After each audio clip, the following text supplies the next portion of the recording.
Hi, welcome to a quick little pre-class lecture. This is the video version of our Zen Logic Lexicon. I'm very happy to have you here. I'm Deb Jones. I'm the instructor for this course. I have a PhD in social and behavioral psychology. I've been an animal trainer for over 30 years. I've written about 13 dog training books, and I'm a positive reinforcement based instructor. I've taught, done seminars, webinars, workshops. I teach now pretty exclusively online and mainly here at Fenzi Dog Sports Academy. So it's nice to meet you. The lexicon. What we need to do before we get started in this course is develop a shared understanding of some of the language that we'll be using here. In science, we talk about operational definitions or working definitions. And basically, it's this is what I mean when I say this, so that we're all on the same page. That shared understanding can make it a lot easier. If there's basic misunderstandings about terms, then things just don't make sense to you sometimes. So there will be some clarification here, and hopefully we can keep some consistency throughout the course when we use some of these terms, though I know they get fuzzy and they get interchanged relatively easily, but it helps to break it down a little bit to get started. So first term is drive. If you're in dog training, you've heard the term drive. People want a dog that has drive, whatever that means. So commonly used term, but incredibly fuzzy. We consider a dog to have drive if they seem to have an internal source of energy, something that pushes them to want to do certain things, specific types of tasks or actions. So often we think about drive as innate, as something that they're born with and something that comes out when they are exposed to the appropriate stimuli. So a herding dog with herding drive finds it naturally reinforcing to make other creatures move.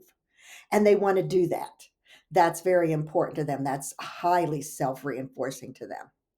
Do keep in mind that drive is not a scientific term, but it's popular in dog training circles. And so we will be using it and talking about it. So that internal desire or push. You can't build drive if it's not there because it's innate. It's in them or it's not in them in some amount. What you can do is allow them the opportunity to express it if they have it. The next term, another commonly used and fuzzy term, is arousal. Refers to an increase in physical and or mental preparedness. When you're aroused, you're ready to do something. Okay? It prepares you. So an aroused dog is ready to react based on something internal, something about the way they feel, or on something external that they're exposed to. So an internal or external stimuli could trigger arousal. Arousal itself is a process. It's a physical and chemical process in the body that prepares us for action.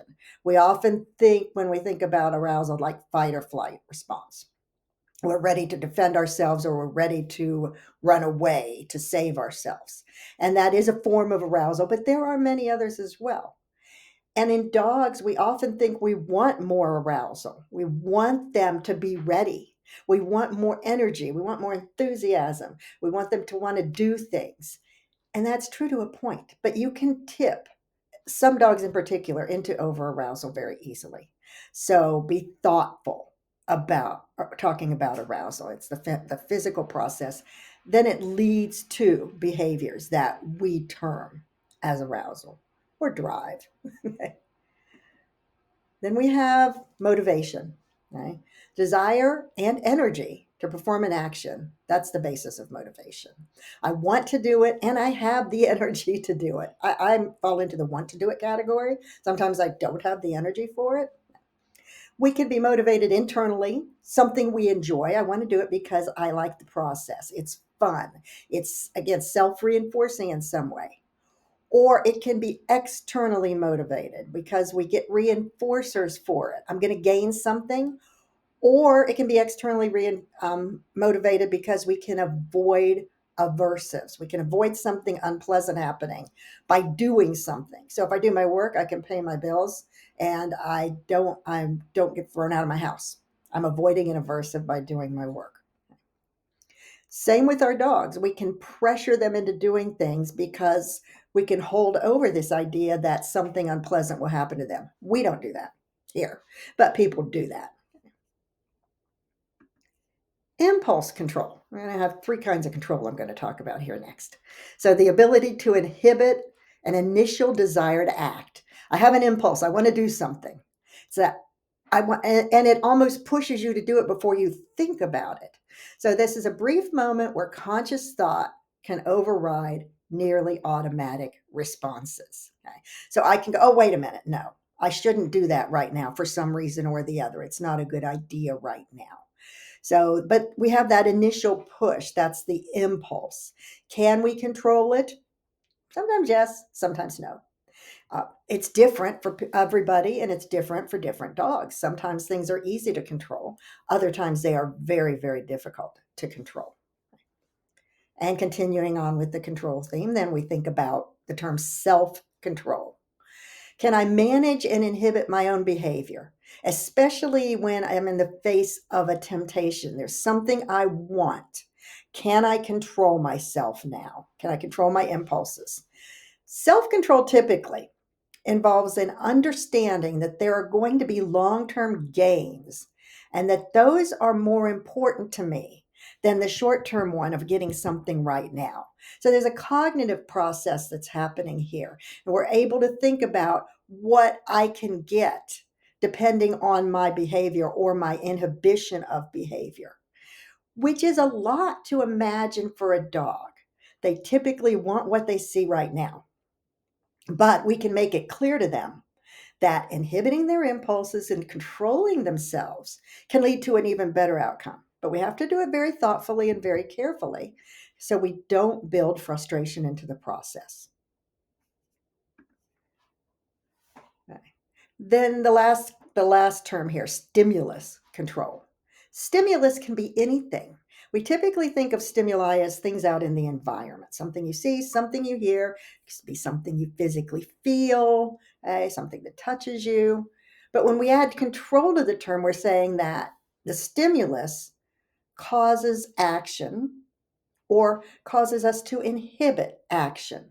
If your dog responds regularly and correctly to a verbal cue or a hand signal, we would say that behavior is under stimulus control. It's under the control of the cue or the signal. In a lot of the work we do in this class, the challenge or the temptation, the thing they want is actually going to become the stimulus for them to control themselves. And this is a neat little twist. It's not that they're just not getting what they want or stopping themselves, okay, from something that they desire. It's that, oh, that thing means now I wait for your cue. Okay? And that is what really gives us lovely stimulus control, okay, which turns into self control. So, another term, another way to think about it, and I've often heard people arguing about the meanings of these terms. So, I'll tell you a little secret we know in science. I can use this term in any way I want. I can use any of these terms as these are my operational definitions, so they're mine. I made them what they are for the basis of what I'm teaching in this course. And hopefully they make sense to everybody and that we can all work from these shared understandings moving forward. So thank you so much for being here. I'm very, very excited about this class to start. It's one of my favorites. It will benefit your training and your work with your dog and your relationship with your dog in so many ways. So I'm very, very pleased to have you here now.